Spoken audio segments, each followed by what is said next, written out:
anyone in need. Battle hands before we eat, before we start our day, before we fall asleep. Cause in God we trust and we believe.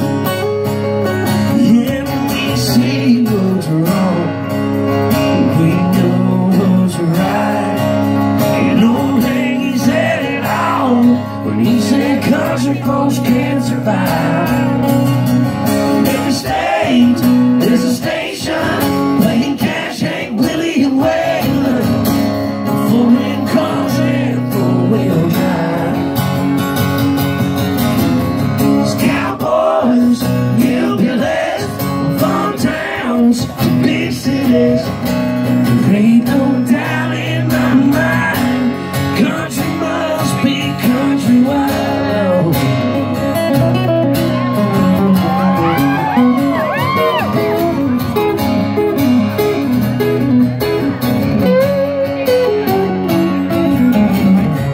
Every state, there's a station playing Cash, Hank, Willie, and Waylon. Foreign cars and four-wheel drive. It's cowboys, hillbillies, farm towns to big cities. There ain't no doubt in my mind, there ain't no doubt in my mind, country must be countrywide.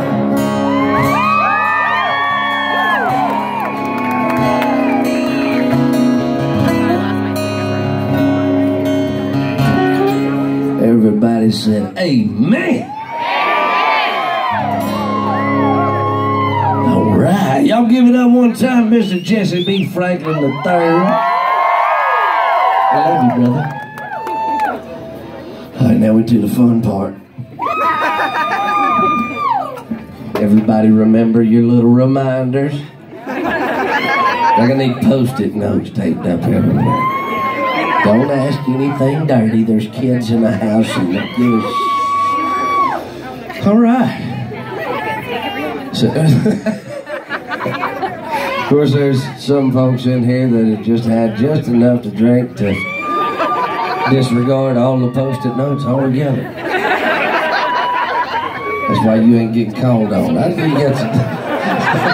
I don't trust you. All right, buddy, what you got? Yes, sir. Yeah, man. You want to come to North Dakota bow hunt and kill a velvet buck?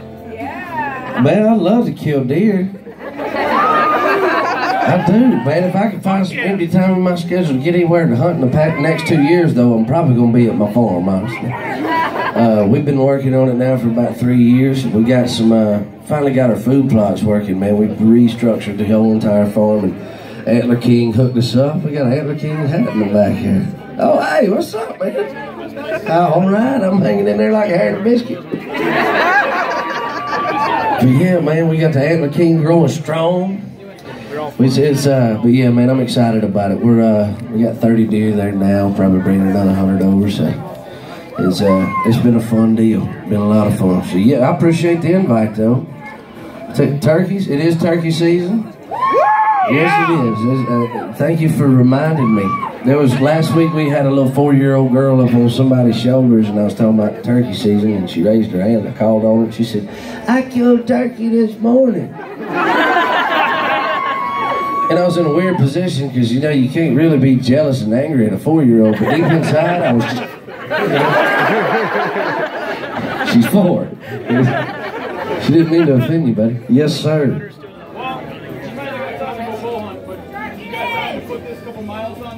Oh man, check that out. Dude, that's probably the coolest thing. I appreciate that, man. Thank you very much.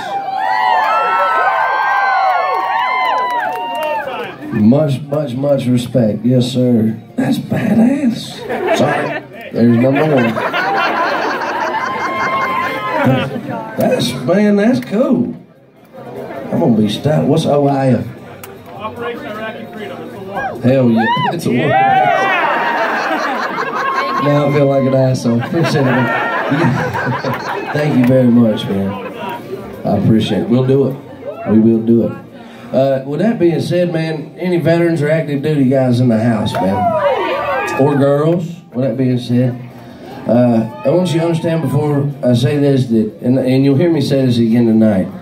When you hear me talk about you guys and girls, I just want you to understand something. I'm to a point in my career and in my life where I don't say anything that I don't want to.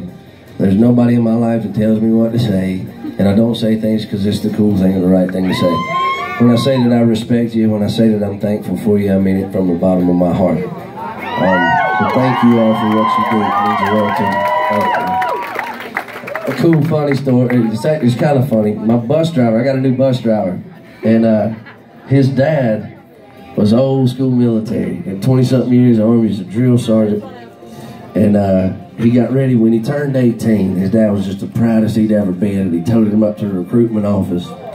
And he said he went back and forth with the recruiter, and they were talking lingo and this, that, and the other. And he said he got to looking at the paperwork he had to do, the little test. And he started reading through it, all the stuff he had to do. He was like, man, this is ridiculous. I've been in the military for 18 years. He said, I should be retired in 2 at 20. So he said he marked every wrong answer he could find. And he went out in the yard when they got home and just went out there and just went ahead and waited on his dad to come out in the yard and beat the tar out of him. And he said that on his 38th birthday, several years later, you know, his dad, I appreciate y'all cutting that off. I was wondering why I was having to talk over Freebird. I felt disrespectful. But he said on his 38th birthday, his phone started ringing at 5 in the morning. He was driving a semi-truck. And he finally picked it up, and it was his dad. And he said, hey, son. And he said, hey, Dad, you calling to wish me happy birthday? He said, well, yeah, I reckon. But what are you doing? I said, well, thanks, Dad. I'm working. And he said, that's what I called you about. I was just calling to let you know that you could be retiring today. I thought that was a pretty cool story. You're welcome. Hello. How you doing? I'm hanging in there like hair and a biscuit. That's the word of the day. What's your favorite song from any of your albums and why? My favorite song from any of my albums and why? I like them all for different reasons. There's some songs that are more fun to play live. And then there's songs about my wife. My wife's got, you know, breakup songs about her. She's got love songs about her. Now, you know, getting ready to start the new record. She's got new love songs about her. So, you know, with our story and stuff, and being married to the one that got away now, I'm absolutely in love with her and every song I've ever wrote about her. So, but then there's songs like Just As I Am and Prodigal Son and My Faith that really punch me in the chest, that will probably always mean more to me than a lot of them, just because they're about broken down moments where I remember it's like, ding, oh yeah, God's got your back. You know what I mean? It's like you try to figure everything else out in your life on your own, and then that Rolodex rolls around and clicks and it goes, hey, there's God. So yeah, thank you, that's a good question. Yes sir, with the phone up. You ain't got your cousin on there, do you? What was the moment you knew you hit it big? Like, what was that moment? Like, on stage or something? Where was it when you hit you? He said, what was the moment when you knew you hit it big? Man, here's what makes that a hard question. There's several different levels of big in my mind. You know what I mean? Yeah. And I think if I ever start thinking like that, like, have I made it to this level? Have I made it to, I think it'll screw me up. I lived in Nashville for less than a year. And there's nothing wrong with Nashville, nothing wrong with the people in it. But just mentally, it was doing some things to me that I didn't really like. You know, it's just the things that I was starting to value in life were changing. And I moved back home. And I moved back to being around people that hold me accountable and remind me that it don't matter what stage you're in or what's big or whatever. You're a guy, you're a small town guy from Jefferson, Georgia, that wrote some songs that people like, and don't ever forget that. You know what I mean? Yep. So that's the biggest thing to me. I will tell you that when, you know, you're playing arenas full of people, you know, there's a million things that I'm thankful for and blessed for, and I'm blessed for where God's put us. But at the end of the day, man, the good old days was when we had like bars and clubs, and we got to hang out with people and meet people when we played shows with, you know what I mean? And now it's like, the reason we do this thing that we're at right now is so we can actually have conversations. I can answer questions, and it's not so much of a I'm up here, you're down there kind of thing. I kind of get to just hang out. I never get to do that anymore, man. So that's a good question, though. Did that answer it? Yeah, roundabout? Yeah, that's good. Cool. Yes, ma'am. Me? Yeah. Sweet. Grown-ass man. Yeah. You just talked about being hit in the chest, being broken down. Mm-hmm. For me, somewhere between Amazing Grace, Back in Black, and Simple Man. Are those the songs that ground you as a person and as a songwriter? I mean, they'd hit me so hard I got it tattooed on my arm. Oh, that's awesome. She said Amazing Grace, Back in Black, and Simple Man. Those are 3 songs that I mentioned it. Yeah, those are 3 songs. Back in Black's kind of my thing because I wear black all the time, and it's kind of I dig black. But Amazing Grace and Simple Man are 2 songs that, I mean, Amazing Grace is kind of self-explanatory, and Simple Man, every time I hear that song, I see my mom. And my mom's always been somebody in my life that just grounds me, you know, and she's one of the many people that I talk about that keeps me grounded and keeps me me. So, yeah, those are definitely 3 songs that hit home and keep me grounded for sure. Hit me right in the chest when I heard it the first time. Yeah, those songs that punch you. A lot of people don't know what that means, but it's like when you listen to something, and I'm looking around, I see a lot of tough guys in the room, man, I get it. And I tell people this all the time. One of the coolest parts about my job is I write songs about my life. And yeah, there's some songs about fighting and beating people up. That's more back in the day than it is now. But I mean, don't get me wrong, if I see a guy punch a girl or something like that happen, I'll be off stage and I'll be on his ass like a pack of dogs on a 3-legged cat. And he'll be screaming, y'all get off me. But now, now that I'm sober, December 18th will be 5 years. I appreciate it. That being said, I don't want any of you to think that I don't condone drinking or something stupid like that. That's not the case. Actually, the only thing that makes me uncomfortable is when people that do drink don't drink around me. It makes me feel like the naked guy in the corner. You know what I mean? That's the worst feeling ever. Y'all ever had dreams like you're somewhere and you're naked? Yeah. Right? I'm not the only one? No? Okay.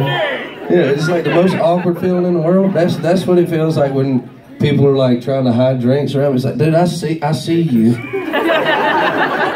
And I work around it. Most of my job revolves around drinking. So no, I'm the worst influence in this room, man. I drink vicariously through others. It's just not a good idea for me. I turn into a different person that's not so fun to be around. Well, maybe not.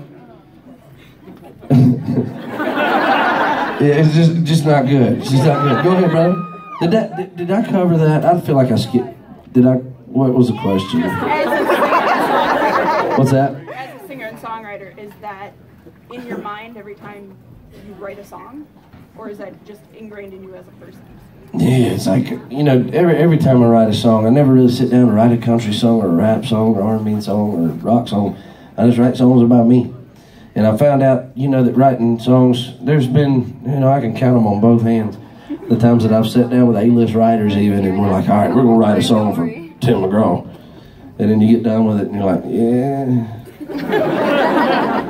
I wrote better things when I was 12. It's like, if you write a song, I've found in my life that when I write songs about me, songs that are close to me, that they transcend well and they transition well to others. You find them more relatable. It's human nature, I think, in all of us. When you hear a song, there's something about it that you like. If it's just the way somebody plucked that string, could be, you know, you want to find something in that song that you can relate to, whether it's a word or a phrase or a melody.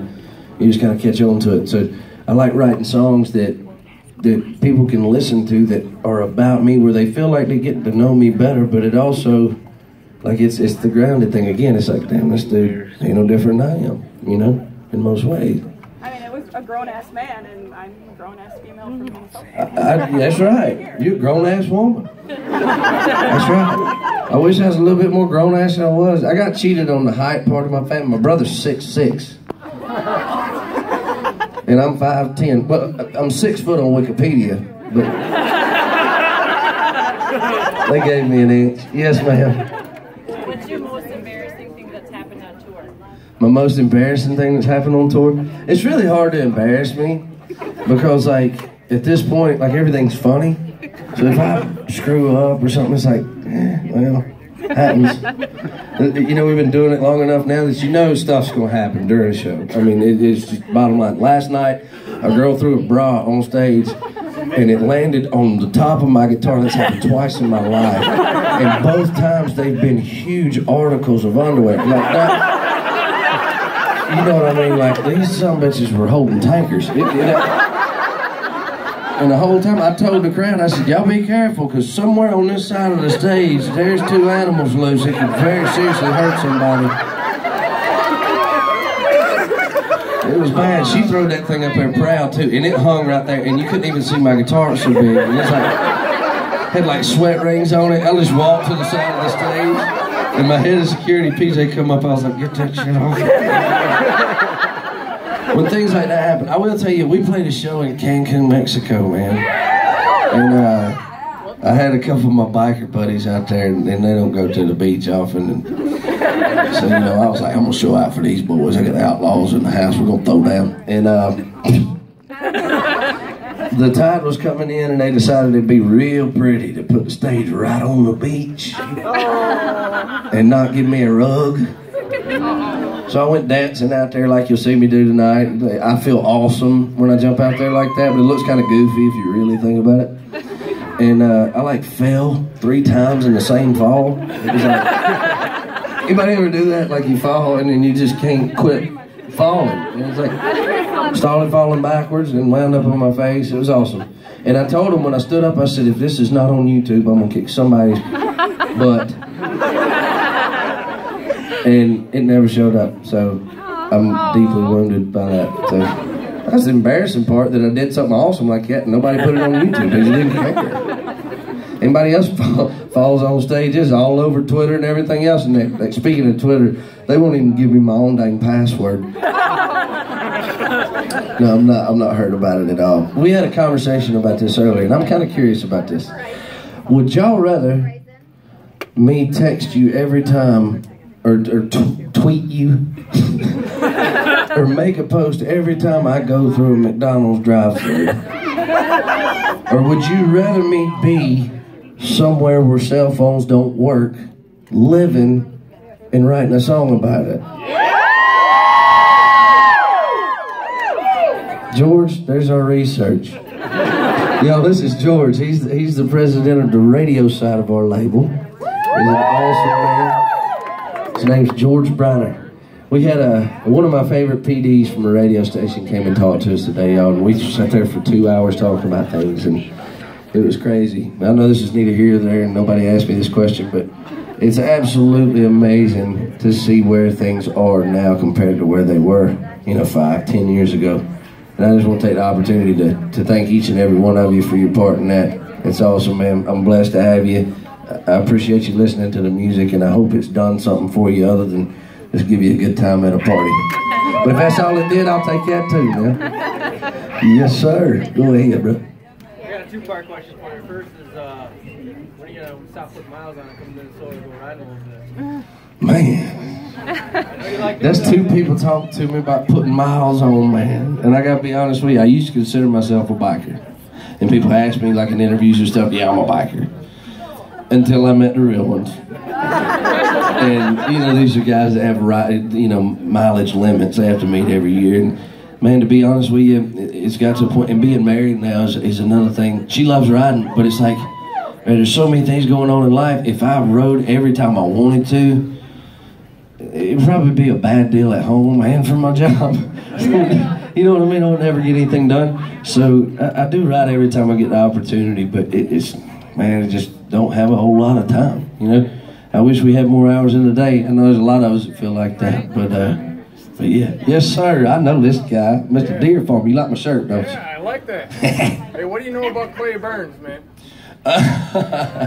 Clay Burns. For those of you who don't know, if you heard about it, we did a Toys for Tots donation with a deer farmer buddy of mine, Ben Ferguson, who's a whitetail deer farm owner in Ohio, and he's a very, very successful businessman. He owns Benton Books. They do a lot of children's books and a lot lot of things for kids that they play with that I don't understand because I don't have them yet.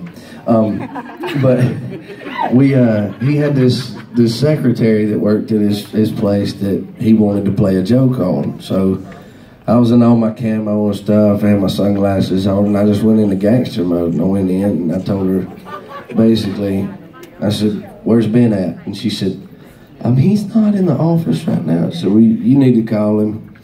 Tell him Clay Burns is here. He owes me money. He'll know who I am. And long story short, this woman damn near like legitimately had a heart attack, and we had to like call it off. It was bad. She was like, "I hate you. I like your music, but I hate you." Hopefully that'll change, yeah. Speaking of the kid thing, y'all, if you've heard rumors, I need to clear this up before I ask another question. I kind of screwed up, so if you've heard a rumor that my wife and I are pregnant, we're not. Yeah, I know, I'm thinking the same thing. I'm ready, I think. I like to think I am. But see, what happened was, when we got, I love practicing.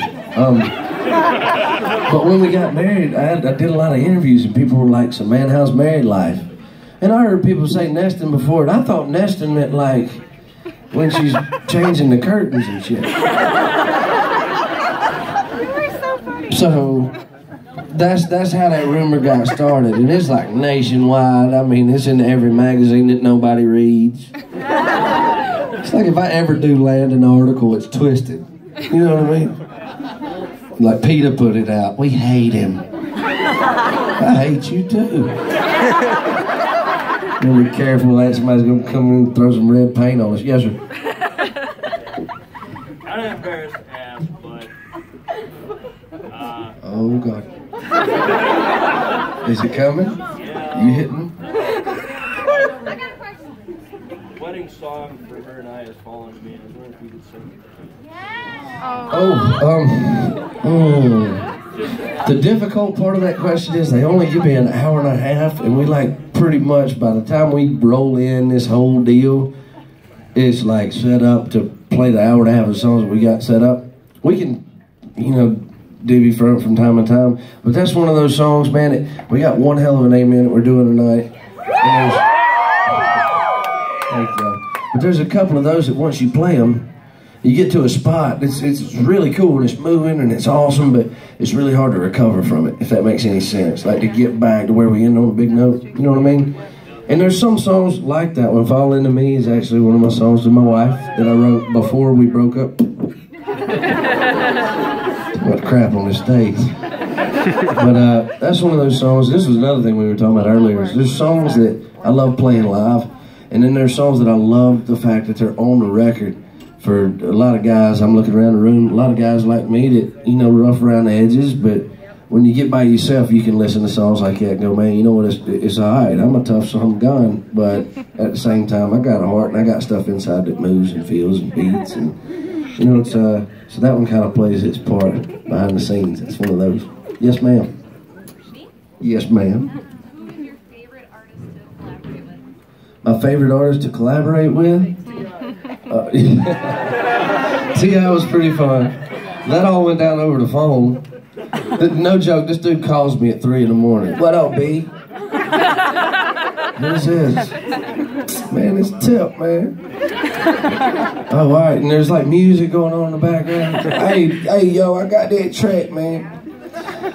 I'm hanging out with my partner. I got my cousin in town. We gonna hit the strip club, but then I'm probably gonna head back to the studio and knock it out tonight. And you're hammered already? Sounds good. Give it a shot. And the part was, his rap part on that song was really like 3 minutes long. And we had to shrink it down because he said some things that we just couldn't possibly in a million years use. And they were great, but it was like, I had a conversation with him, man. He was like, "Man, some of that stuff was dope, man." I was like, "Exactly. We can't do dope on country radio. They don't do it." And he still figured out a way to get it in there. He had a bag full of goodies to up jump the boogie. Put 2 and 2 together. He still fit it in there.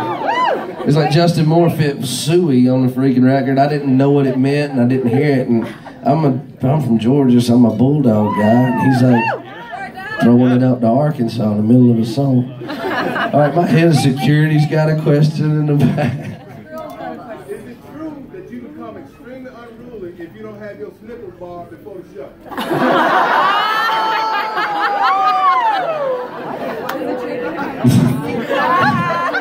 Didn't know what to say to you. For the most part, yes.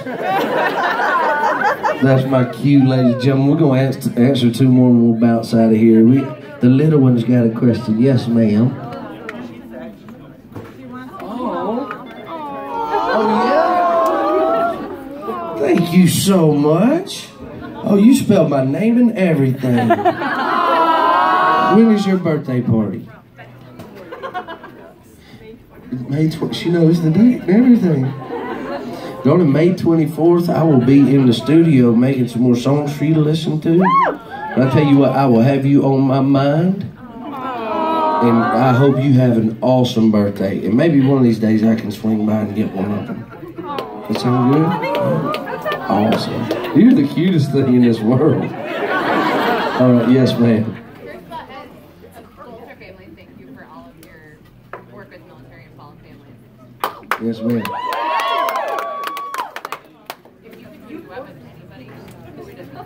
I've been asked by, you'll hear me do this whole spiel later tonight, but people ask me that my whole career, and I always told them I wanted to do one with drunk Hank Williams Jr., but just the drunk version. And we actually had that opportunity. I did it on his last record. Me and Justin Moore did Born to Boogie with him, so it's you can find it on iTunes. It's hard to find, but it's on there.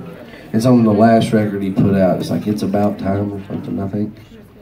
So it's on there. Well, all right, we'll grab one more and then we'll bounce. Who's got a good one? You got a good one? What's your favorite Skinner song? One over here. Your favorite Skinner song? Well, hell, I don't know if I can pick a favorite. All right, yes, ma'am. The tattoo on my back was two different sets. One was 18 hours and one was 21 hours without stopping. It's awesome. It's fun. All right, buddy. Yes, sir.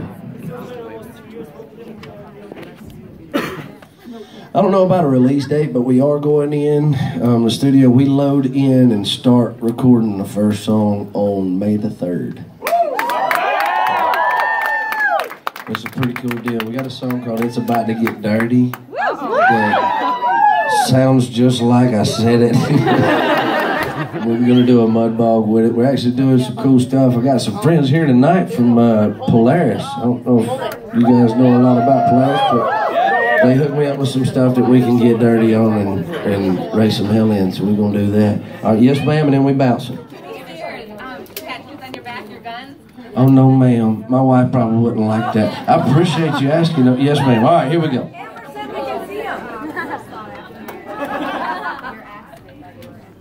What's that now? I'm sorry. My first thought after the accident, when I came to, probably one of the most shameful moments of my entire life. The first guy that got to my wreck that I knew, other than all the cops I was trying to fight, but at first I thought somebody was with me. So I was trying to turn my truck over, and I was just convinced that there was somebody with me, and there wasn't. But the first guy to get there was a man named Lee Goza, and he's a mountain of a man. I think he was like 7'2". And he was my basketball coach in middle school, and his son had died 2 months before in a car wreck. He was at work on one of our off days. We were watching film at the field house and got a call, and somebody had run a stop sign and killed him, and he was very, very sad story. But his son was just working, and I lived through a wreck that in no way, shape, or form should I have. And there was beer scattered all over the ground. I smelled like it. Probably one of the most embarrassing, most shameful. I'm sorry you're having to hear this one, little one. But yeah, he just he kind of grabbed me and held me down. Nothing I could do. 7'2". He up and down the ground. He said, "Hey, calm down and just be thankful for your life." And yeah, I'll never forget that as long as I live. I've never wanted to crawl in a hole or crawl back in that truck so much, but it that's one of the many times in my life that you kind of stop and look up and go, okay, Well, thank you. And I better do something with this. I guess you're keeping me alive for something, you know. So hopefully it's doing what I'm doing here tonight, and I appreciate you guys being here for it. And I will see y'all in a little while. Thank y'all, man.